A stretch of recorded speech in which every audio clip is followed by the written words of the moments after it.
네, 여러분 안녕하세요. 6월 11일 금요일 인사드립니다. 크립토모닝 소피입니다.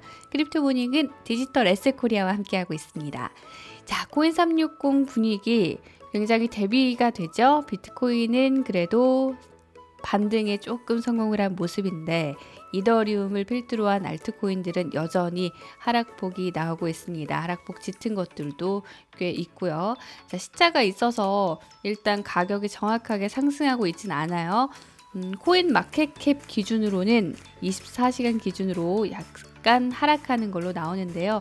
현재 업비트에서도 비트코인이 0.49% 조정받고 있는 상황이라서 가격은 거래소마다 조금 다릅니다. 하지만 분위기는 대략 이렇고요. 비트코인 그래도 아직까지는 갈 길 멉니다. 7거래일간 5% 하락이고요. 주간으로 그래프 봐도 현재 좀 그렇게 의미 있는 상승이 나오지는 못하고 있는 상황입니다. 네, 7거래일 반등하다가 다시 내려가고 있고 한 달 기준으로 봤을 때는 지지부진한 흐름, 또 3개월로 봤을 때도 마찬가지입니다. 자, 비트코인 가격 이렇고 이더리움 같은 경우는 역시 힘을 받지 못하고 있는 모습입니다. 비트코인보다 하락폭이 더 짙고요. 또 10위권 내에 있는 디지털 자산들 대부분 분위기가 그렇게 좋지가 않은 상황입니다. 자, 이렇게 좀 가격이 탄력을 받지 못하고 있는 가운데 업비트에서도 비트코인 골드나 퀴즈톡을 제외하고는 분위기 좋은 것들 찾아보기가 상위권 거래대금 보이는 디지털 자산 중에는 없고요. 밑으로 좀 내려가 보시면 폴리메스나 STP 등등이 상승하고 있고 알트코인들 중에서 간간히 상승하는 것들 보입니다. 자, 시장 전반적으로 좀 침체되어 있는 상황 속에서 오늘장 주요 뉴스들 한번 확인해 볼게요.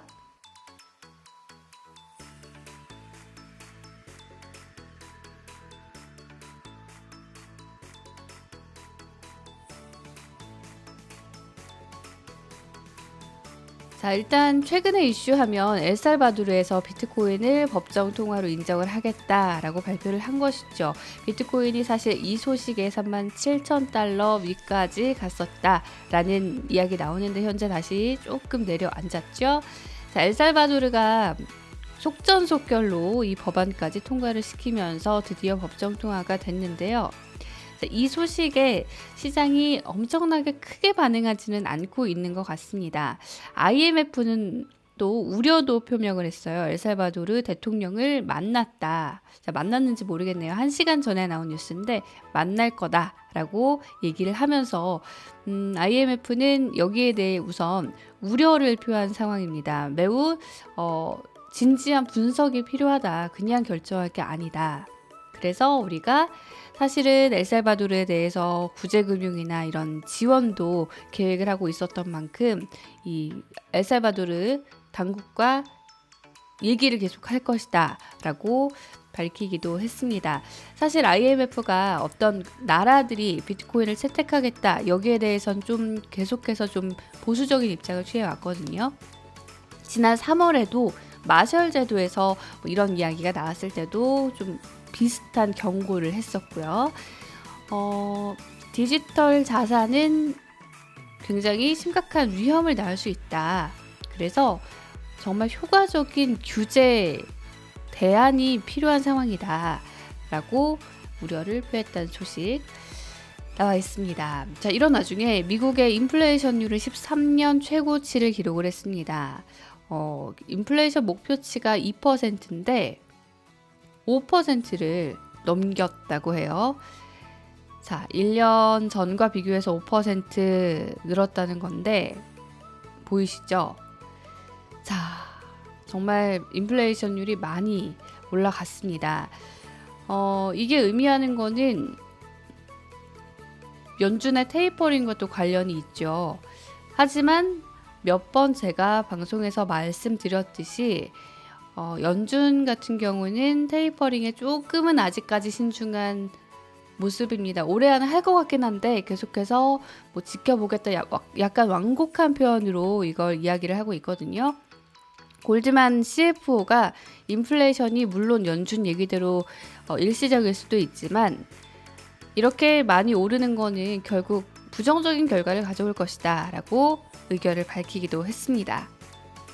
또 도이치뱅크도 앞서서 통화정책 그리고 재정정책 이게 인플레이션율을 지금 크게 고려하지 않고 가고 있는데 이것도 글로벌 경제의 타임밤 언제 터질지 모르는 폭탄이 될 것이다 라고 경고를 한 바 있습니다. 지금 이런 투자 영역에서 계속 인플레이션 우려가 나오고 있는 상황 전해드렸고요. 자, 테이퍼링이 시행된다면 자산 가격에도 영향을 미치는 만큼 주의를 계속 기울여야 할 뉴스입니다.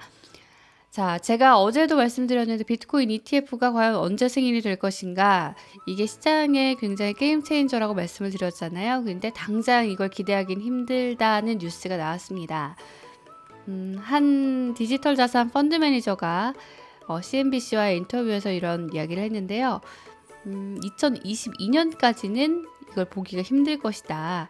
네, 그렇게 의견을 밝혔네요. 당장 일어나지 않을 것 같지만 일어난다고 하면 2022년일 것이고 시간이 좀 필요할 것이다. 그리고 지금 SEC 의장인 게리 갠슬러가 MIT에서 디지털 자산 주제로 강의도 했었지만 이게 꼭 ETF가 바로 승인이 된다는 의미는 아니다라고 이야기를 했다고 합니다. 개별 소식도 좀 가져와 봤습니다. 에링턴 캐피털이 알고랜드 펀드를 조성을 했습니다. 1억 달러 규모인데요.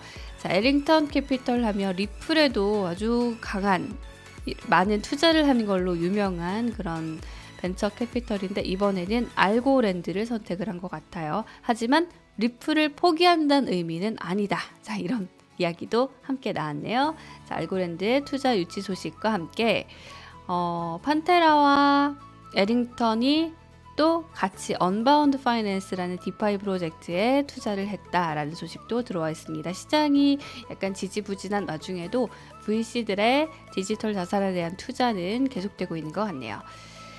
자, 이렇게 오늘의 주요 뉴스들 살펴봤고요. 주요 일정으로 마무리할게요. 네, 벌써 금요일입니다. 금요일 방송은 여기서 마무리하겠습니다. 오늘도 좋은 하루 보내시고요. 저는 내일 다시 인사드리겠습니다. 고맙습니다.